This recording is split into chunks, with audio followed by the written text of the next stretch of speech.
안녕하세요. 오늘도 여러분들과 함께 고급화학 수업을 진행할 교사 최여울입니다.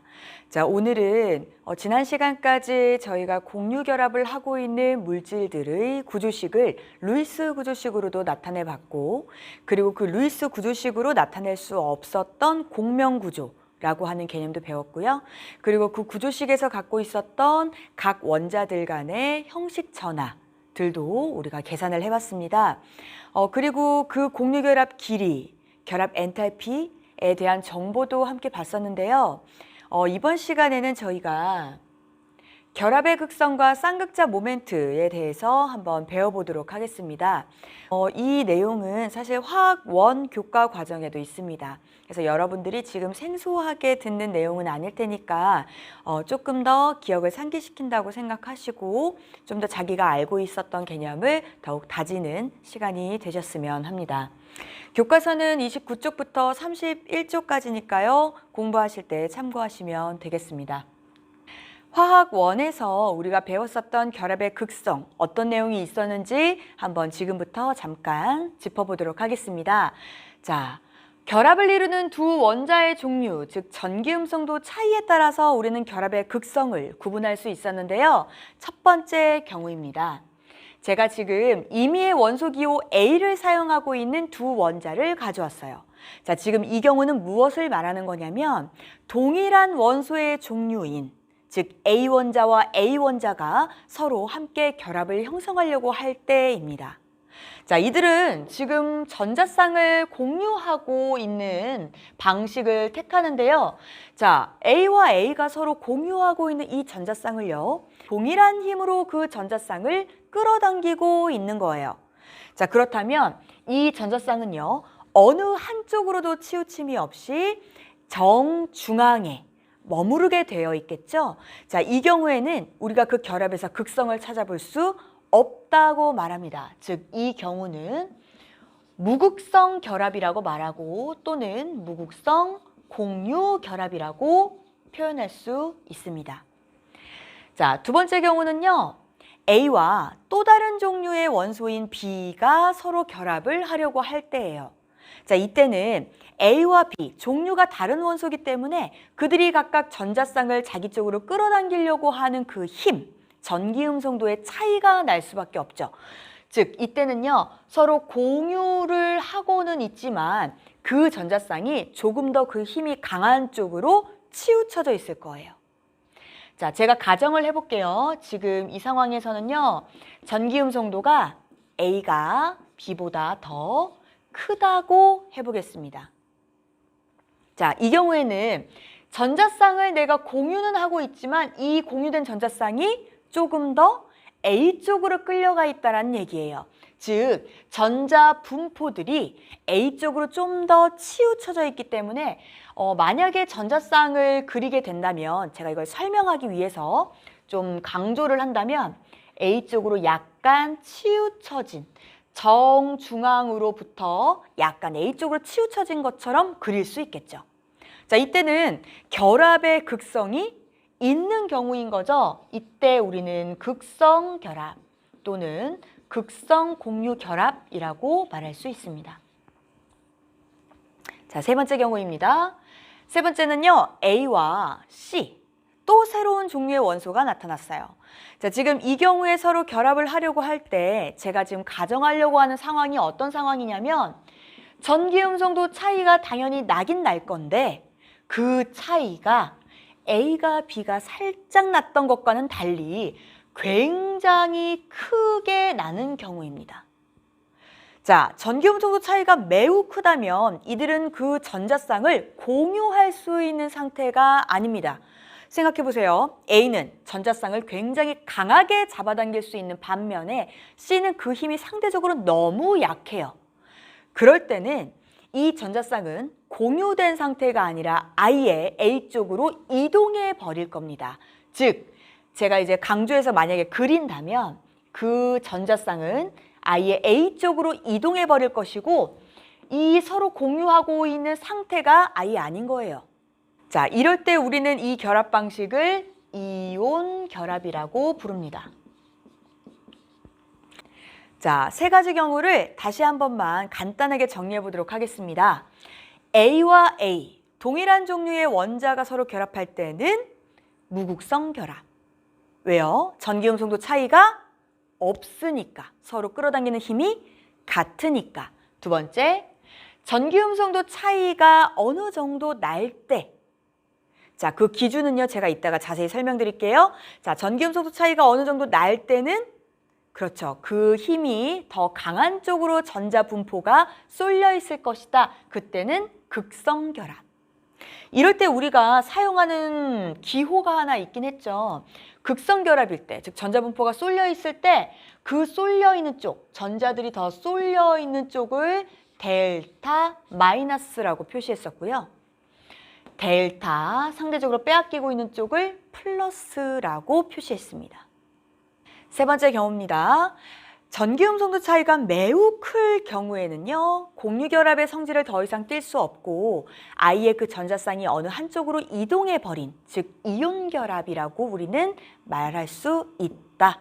아이의 이온이 되어버렸기 때문에 아까 극성공유결합에서 델타라고 하는 부분적인 양전하와 부분적인 음전하라고 표시했던 것과는 달리 여기서는 I의 마이너스 이온과 플러스 이온으로 우리가 표시하게 됩니다.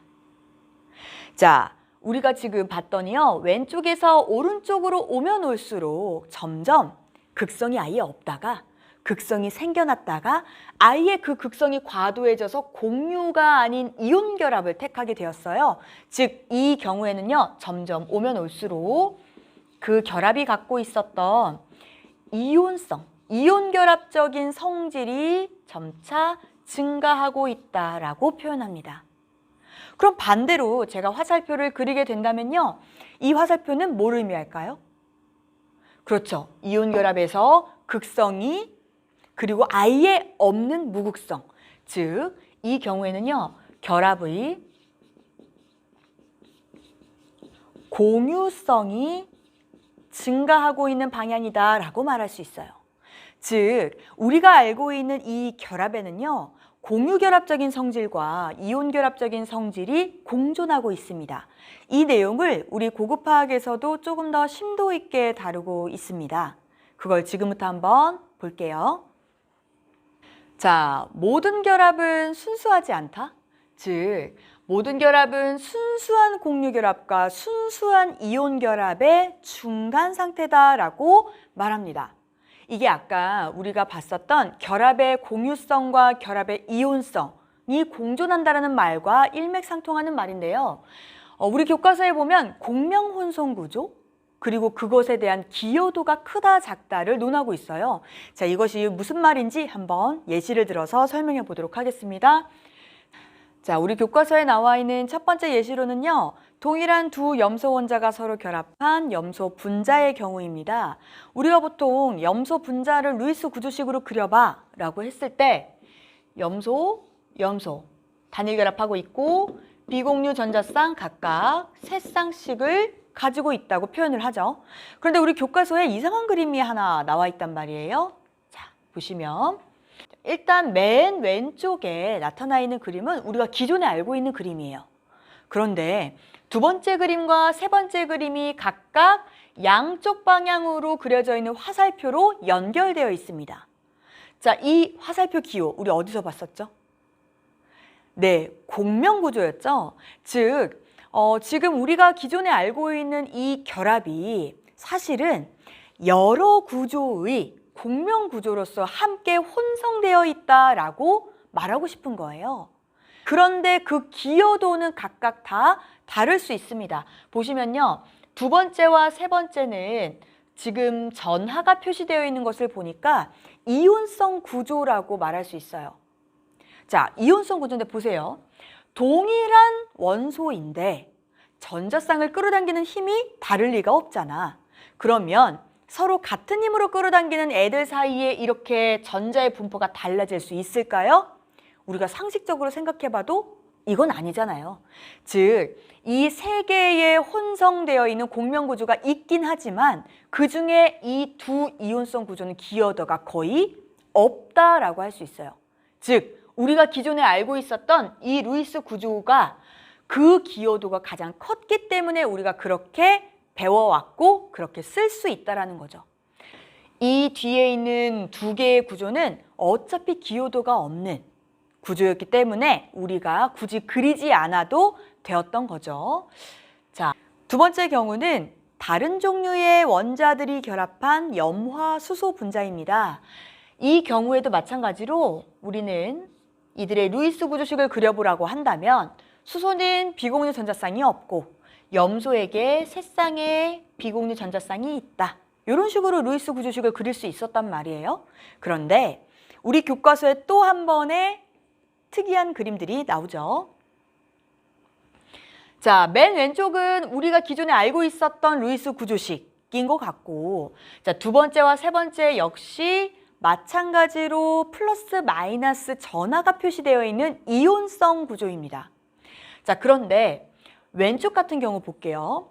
요 두 이온성 구조 중에 왼쪽은요, 우리가 보통 수소와 염소의 전기음성도를 비교했을 때, 그쵸, 염소의 전기음성도가 훨씬 더 크단 말이에요. 그러면 지금 전기음성도가 더 큰 원자가 오히려 전자를 빼앗기고 전기음성도가 작은 수소에게 마이너스가 붙어 있는 이 구조는 우리에게 굉장히 설득력 있지 않아요. 즉, 얘네들이 여러 개의 루이스 구조가 서로 공명으로 혼성되어 있다라고 할지라도 두 번째 구조는 그 기여도가 굉장히 낮다, 거의 없다라고 볼 수 있겠죠. 하지만 세 번째 구조는요, 전자의 분포가 염소 쪽으로 더 쏠려 있는 것은 말해줄 수 있을 만큼 조금은 설득력이 있단 말이에요. 즉, 이 세 개의 혼성된 공명 구조 중에 우리가 채택할 수 있는 건 첫 번째와 세 번째입니다. 이것들이 함께 어우러져 있다. 그래서 우리는 이걸 보통 어떻게도 쓰냐면요, H와 Cl이 서로 공유결합을 형성하고는 있지만 전자분포가 염소 쪽으로 쏠려 있는, 그거를 우리가 쏠려 있는 쪽으로 화살표를 그리고 요 전자가 쏠려 가는 쪽에 이렇게 세로로 하나를 그어서 플러스인 것처럼 나타내주는 기호가 있죠. 자, 이렇게 그리거나 아니면 우리가 아까 배웠던 델타 플러스, 델타 마이너스 이렇게 그리기도 하죠. 즉, 다른 종류의 원자들이 결합한 염화수소 분자의 경우에는요, 그 결합이 극성을 띠고 있는 것을 볼 수 있습니다. 이렇게 결합의 극성을 구분지을 수 있게 해주는 전기음성도. 근데 그 척도는 어떻게 정해졌을지 한번 알아보도록 하겠습니다. 우리가 교과서에서 만나볼 수 있는 과학자들은 두 명인데요. 첫 번째가 폴링, 두 번째가 밀리컨입니다. 자, 폴링이라고 하는 분은 우리에게 굉장히 친숙한 이름이지, 자, 결합 해리 에너지 차이에 근거하여 전기음성도 차이의 절대값을 계산해냈다. 굉장히 식이 복잡한데 이 식을 외울 필요는 전혀 없어. 대신 우리가 전기음성도 차이의 절대값을 계산하기 위해서 결합 해리 에너지 차이를 활용했다라는 정도만 인지하고 계시면 됩니다. 자, 폴링은요, 두 전기음성도의 차이를 계산해내야 되기 때문에 하나의 전기음성도 값이 기준이 됩니다. 우리가 폴링의 전기음성도 수치를 배울 때 그 기준이 되는 원소가 뭐라고 배웠죠? 네, 플루오린이었죠. 플루오린의 값을 4.0으로 상대적인 수치로 기준을 정하고 그것과 비교해서 나머지 원소들을 다 값을 정해놨단 말이에요. 즉, 이 식에 의해서 하나의 값을 정해놓고 나머지 원소들을 비교해서 그 차이로 계산해내는 값을 우리는 사용하고 있는 겁니다.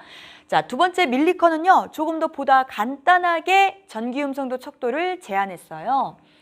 자, 이온화 에너지와 전자 친화도의 평균값으로 설정했다고 하는데 식이 확 줄었죠. 자, 이온화 에너지는 뭐였냐면 중성 원자, 기체 상태의 중성 원자 1몰로부터 전자 1몰을 떼내기 위해 흡수해야 되는 에너지를 얘기했었고, 전자 친화도는 반대로 중성 원자, 기체 상태의 중성 원자 1몰이 전자 1몰을 받아들이기 위해서 내가 방출해야 하는 에너지를 얘기했습니다. 즉 전자를 더하거나 뺄 때 에너지가 출입하게 되는데 그 에너지 출입하는 크기의 평균값을 보게 되면 이 원자가 전자를 얼마나 잘 끌어당기려고 하는구나 라고 하는 그 성질을 뭔가 척도로서 표현할 수 있지 않을까 라고 밀리컨이 제시한 거죠. 이 두 과학자의 전기음성도를 표현하려고 했던 그 방식의 차이는 알아두시면 좋겠습니다. 주기율표에서 전기음성도의 경향성은 어떻게 나타낼 수 있을까요? 자, 전기음성도는요, 오른쪽 그리고 위로 올라갈수록 주기율표에서 점점 증가하는 경향을 보입니다. 자, 우리가 이 이유를 사실 화학원에서 학습했을 때도 한번 다뤄봤었는데, 자, 같은 쪽에서는 지금 위아래로 움직일수록 전자 껍질의 숫자가 변하고 있죠. 즉, 위쪽으로 갈수록 전자 껍질의 숫자가 점점 줄어드는데 이 말은 내가 저 멀리 있는 결합 전자쌍을 끌어당기는 것보다 내 반경이 훨씬 더 작아져 있는 상황에서 더 가깝게 전자쌍을 끌어당기는 능력이 더 강할 수 있다라는 얘기입니다. 자, 한편 같은 주기에서 오른쪽으로 갈 때는요, 껍질의 숫자는 같다 할지라도, 자, 같은 주기니까 껍질의 숫자는 같다 할지라도 그 껍질 안에서 나의 내부에 양전하의 숫자가 점점 커지면 커질수록 내가 그 전자쌍을 끌어당기려고 하는 능력도 강해지겠죠. 즉, 유효액전하가 커질 수 있기 때문에 내가 더 같은 주기에서는 오른쪽으로 올수록 전기음성도가 강해집니다. 즉, 유효액전하가 증가하는 방향 그리고 전자 껍질의 숫자가 감소하는 방향으로 우리는 전기음성도가 커지는 것을 볼 수 있습니다. 자, 이 그래프는요, 결합의 이온성 또는 공유성과 전기음성도 차이와의 관계를 나타내주는 그래프입니다. 자, 그런데 지금 세로축을 봤더니 이온성으로만 퍼센트 비율로 나와 있죠. 사실 우리가 결합을 볼 때 이온성과 공유성이 함께 공존한다고 말해왔고, 이온성이 커지면 반대로 공유성은 낮아져야 되니까요. 어떤 그래프를 보게 되면 요 오른쪽 세로축에 공유성 그래프를 함께 나타내기도 합니다. 하지만 이온성이 0부터 100까지 증가하는 것으로 그렸다면 공유성은 어떻게 그려야 될까요? 그렇죠. 공유성은 위에가 0이고 아래로 내려올수록 100으로 돼야 되겠죠. 이게 바로 세로축을 공유성으로 나타낼 때의 이야기입니다. 자, 그렇다면 지금 이 그래프 중에서 우리가 한번 살펴봐야 될 것들 몇 가지를 차례대로 한번 볼게요. 자, 첫 번째, 결합하는 원자 간 전기음성도 차이가 클수록, 그렇죠? 전기음성도 차이가 클수록 결합의 이온성이 어떻게 된다? 네, 증가한다. 결합의 이온성이 점점 증가한다 라고 하는 경향성을 볼 수 있습니다.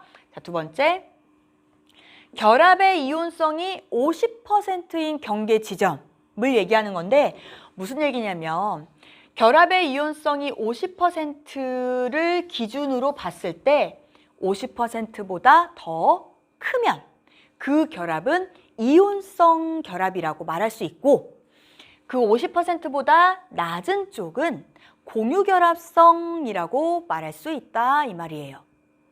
그 결합이 공유결합이냐 이온결합이냐를 구분지을 수 있는 그 경계가 되는 전기음성도 차이는 얼마일까를 보면 이렇게 좀 실험적인 데이터들로 쭉 놔둬봤을 때 이 값이 1.7로 나오더라.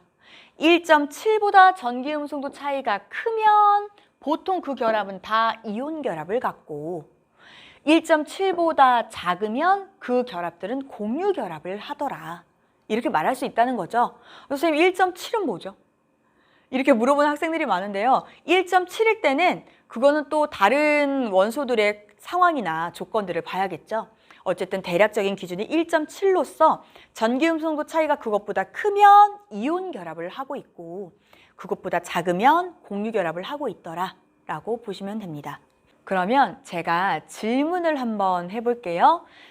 원점에 이렇게 표시를 하고 지금 이 원점에 있는 물질들은 어떤 결합을 하고 있을까라고 물어본다면 그 물질은 무극성 공유 결합을 하고 있을 거예요. 왜? 전기음성도 차이가 0이니까, 즉 동일한 종류의 원자들일 거니까.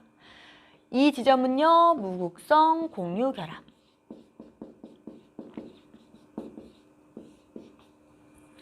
자, 그렇다면 이 0인 것부터 1.7까지 이 사이에 존재하는 영역에서는 그들은 극성 공유 결합을 하고 있습니다. 자, 이 영역이에요. 쭉쭉쭉쭉쭉. 자, 그리고 1.7보다 더 큰 입장에서는 그렇죠. 이온 결합을 하고 있는 물질들이에요. 그런데 이렇게 뚜렷해 보이는 경향성에도 예외가 존재합니다. 지금 영역으로 우리가 나눴을 때요. 눈에 띄게 그 영역에 들어가지 않는 대표적인 예시가 하나 보이는데 바로 플루오린화 수소이죠. 자, 이 플루오린화 수소는요. 분명 전기음성도 차이를 계산해 봤을 때 플루오린이 4.0이고 수소가 2.1이니까 그 차이는 1.9에 해당합니다. 그러면 이 전기음성도 차이값만 보면 분명 얘네들은 이온 결합을 하고 있어야 되거든요. 그런데 그 플루오린화 수소의 결합의 이온성 퍼센트 비율을 본다면 50%보다 낮아요. 즉 얘네들은 공유 결합을 하고 있다는 얘기입니다. 그러면 대체 왜 이렇게 플루오린화 수소는 전기음성도 차이가 큼에도 불구하고 이온 결합을 하지 않고 공유 결합을 하고 있을까? 이 이유는 플루오린에게서 찾을 수 있습니다. 자, 플루오린 보세요. 주기율표에서 플루오린은 오른쪽 상단 맨 끝에 위치합니다. 자, 이 말은 전자 껍질 수도 지금 2개밖에 안 되고 그리고 같은 주기에서도 유효액 전하가 커질 대로 커져 있어서 이 플루오린의 원자 크기는 굉장히 작아져 있는 상태예요. 그런데 이 원자 반지름이 굉장히 작은 이 조그만한 입자에 지금 이온 결합을 한다면 전자 1개가 더 들어와야 한다는 얘기예요. 이미 플루오린은 원자가 전자가 7개가 있기 때문에 그 7개가 들어있는 상황에서 1개의 전자가 이온 결합을 하기 위해 음이온으로 만들기 위해 아예 이동해서 온다면 굉장히 그 전자 간의 반발력 때문에 에너지가 높아질 겁니다.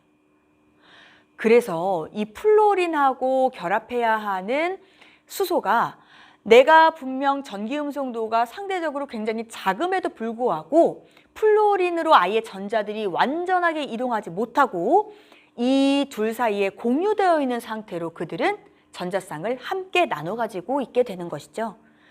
자, 그래서 이 플루오린 때문에 플루오린화 수소 공유 결합성 분자가 됩니다. 그렇다면 이렇게 극성 결합을 하고 있다고 해서 그 분자가 모두 극성 분자가 될까요? 네, 이 얘기를 하기 위해서는 우리가 하나 또 다시 기억해야 되는 용어가 있습니다. 먼저 쌍극자인데요. 자, 쌍극자라고 하는 것은 말 그대로 쌍극자입니다. 2개의 극을 가지고 있는 입자라고 볼 수 있죠. 자, 공유 전자쌍이 한쪽 원자에 치우치면서 부분적으로 플러스 전하와 마이너스 전하를 띠고 있는 하나의 덩어리를 우리는 쌍극자라고 부를 수 있는데 이 전하량과 그들이 얼마나 이것들이 치우쳐져 있는가를 나타내 줄 수 있는 척도가 바로 쌍극자 모멘트죠. 자, 전하량이 플러스 Q 그리고 마이너스 Q로 나눠져 있을 때 그것들이 거리 R만큼 떨어져 있다면 그것들을 계산해낸 값으로 우리는 쌍극자 모멘트 값을 매길 수 있는데요. 자, 극성의 정도를 나타내는 방법이고 이 쌍극자 모멘트는 우리가 앞에서 봤던 결합의 극성을 수치로 정량화할 수 있습니다. 그런데 우리가 이 쌍극자 모멘트 값을 일일이 다 외울 순 없고요. 대신 이 쌍극자 모멘트 값이 0이냐 혹은 0이 아니냐만 구분할 수 있으면 됩니다. 만약에 쌍극자 모멘트가 0이라면 그것은 전하량이 분리되어 있지 않다라는 의미이기 때문에 그들의 극성은 없다라고 말할 수 있고요. 만약에 쌍극자 모멘트 값이 0이 아니라면 그 결합은 극성을 띠고 있는 것이라고 볼 수 있습니다. 이걸 한번 우리가 살펴보도록 하겠습니다. 자, 먼저 이원자 분자에 대한 예시입니다. 두 개의 원자로 분자를 형성하고 있을 때 적당한 예시 중에 산소 분자를 한번 들어볼게요. 자, 산소 분자는 산소 원자와 산소 원자 동일한 원자 간의 이중 결합을 하고 있고, 그렇다면 전기음성도 차이가 없기 때문에 그 결합의 극성도 없다라고 말할 수 있겠죠? 결합의 극성, 그 결합의 쌍극자 모멘트 값은 0이다 라고 말할 수 있어요. 자, 이번에는 HCl 한번 가볼게요. 자, HCl은 수소와 염소가 서로 다른 종류의 원자 두 개가 서로 분자를 이루고 있는 것인데, 전기음성도 차이가 날 수밖에 없죠. 자, 염소가 더 세고 그쪽으로 전자 분포가 쏠려 있을 겁니다. 그러면 이 결합, 수소와 염소가 하고 있는 이 결합의 쌍극자 모멘트 값은 그렇죠, 0이 아니다라고 말할 수 있겠죠.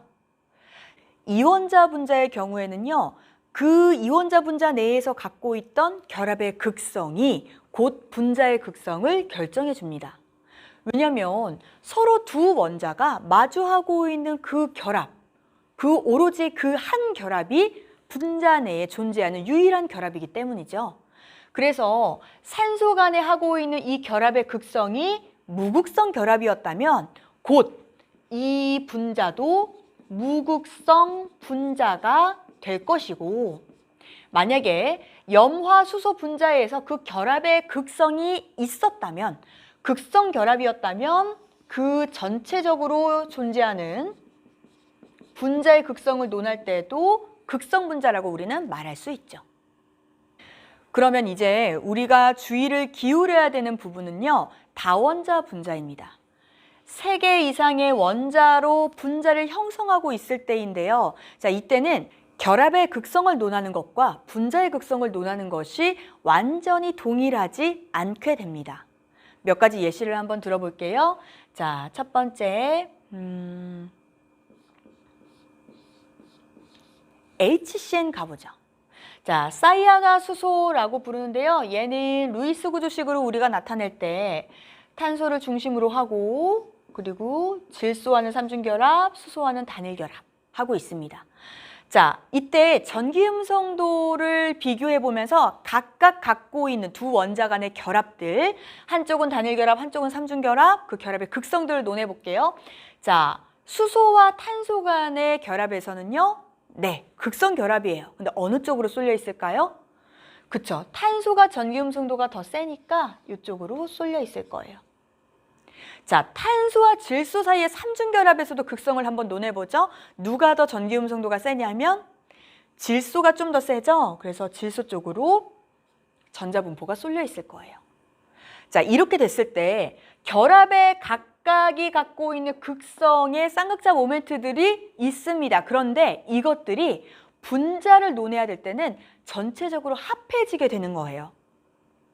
자, 근데 이 경우에는 수소에서 탄소 쪽으로, 탄소에서 질소 쪽으로, 그리고 심지어 얘네들의 각도가 180도이기 때문에 일정한 방향으로 전자분포가 쭉 쏠려 있는 경우입니다. 즉, 전체적인 쌍극자 모멘트를 그려봤을 때 이런 식으로 되겠죠.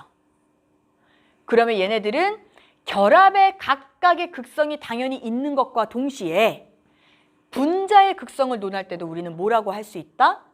그쵸. 이 경우에는 극성 분자다라고 할 수 있어요. 자, 하나의 예시를 더 보죠.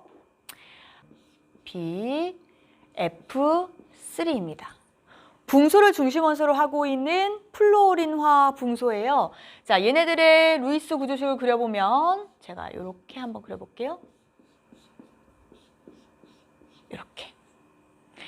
자, 지금 이런 식으로 그려야 되는데 붕소와 플로린 간의 결합으로만 따지면 당연히 극성 결합입니다. 서로 다른 종류의 원자들이니까. 그런데 이 결합의 극성이 각각 3개의 결합이 있는 거예요. 근데 이것들을 통틀어서 전체적으로 생각했을 때 분자의 극성을 논할 수 있는 거잖아요. 자, 한번 볼까요? 자, 붕소에서 플로린 쪽으로 쏠립니다. 붕소에서 플로린 쪽으로, 붕소에서 플로린 쪽으로. 그런데 이 아이들이 이루고 있는 각도가 다 120도를 갖고 있어요. 제가 이거를 조금 옆에 가져와서 전체적으로 좀 키워서 그려볼게요. 자, 붕소, 플로린, 플로린, 플로린. 자, 지금 쌍극자 모멘트들이 다 플로린 쪽으로 쏠려 있긴 한데요. 문제는 뭐냐면 자, 우리 벡터, 사실 이 분자의 극성을 할 때 벡터의 개념을 빼놓을 수가 없는데, 자, 이 벡터 평행사변형을 만들어서 그 대각선으로 긋는 것이 두 양쪽의 벡터의 합이 됩니다. 자, 얘를 합했어요. 그래서 이렇게 그려졌어요. 근데 이것과 아래쪽으로 향하고 있는 이 동그라미로 표시한 이 두 개가 정반대, 180도의 각도로 정반대이며 그것의 길이 또한 똑같습니다. 즉, 같은 크기의 힘이 정반대로 향하고 있는 거예요. 그렇게 되면 얘와 얘는 상쇄되겠죠? 전체적으로 분자의 극성은 없어지게 됩니다. 즉, BF3는요, 전체적으로 보았을 때 무극성 분자라고 말할 수 있죠. 분자의 극성을 논하기에는 당연히 결합의 극성이라고 하는 개념을 바탕으로 이루어지는데, 그 결합의 극성을 논하는 것이 각각 결합의 쌍극자 모멘트, 벡터를 전체적으로 합했을 때 분자의 극성이 결정됩니다. 만약에 분자 내에서 대칭적으로 그 결합들이 다 존재해서 그 결합의 극성들이 상쇄될 수 있는 조건이라면 분자는 전체적으로 무극성이 될 수도 있다는 것을 기억하셔야 합니다. 자, 이렇게 해서 공유결합과 관련돼서 배울 수 있는 개념들은 오늘까지 다 배워봤습니다. 다음 시간에는 이온결합과 금속결합에 대해서 같이 배워볼 거고요. 오늘도 고생하셨습니다. 수고하셨고요. 이따가 실시간 질의응답에서 만나도록 하겠습니다.